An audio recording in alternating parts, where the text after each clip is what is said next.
சிவன் கோவிலில் ரொம்ப சிவன் பக்தர் இந்த உலகத்தில் நிறைய பேர் இருக்காங்க இல்லைங்களா? உட்கார்ந்தா சிவா, எந்திரிச்சா சிவபெருமானே, தூங்கும்போது சிவனே என்னை காப்பாற்று பரமசிவா, இப்படியெல்லாம் வேண்டிக்கிறாங்க இல்லைங்களா?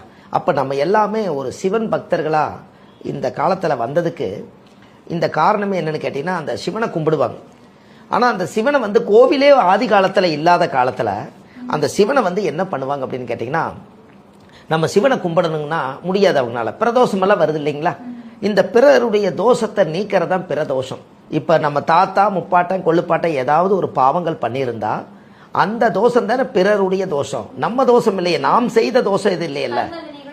ஆமாங்க, இதுதான் இந்த பிரதோஷம். அப்போ இந்த பிரதோஷம்ங்கிறது என்னன்னா, சிவனுக்கு சந்தன காப்பு போட்டு நந்திக்கு சந்தன காப்பு போட்டு அன்னைக்கு பிரதோஷத்து அன்னைக்கு போய் ஒரு தேங்காய் பழம் பூ மாலை கல்கண்டு வாங்கி அர்ச்சனை பண்ணி சாமி கும்பிட்டா அவங்களுக்கு வந்து 3-4 தலைமுறையிலிருந்து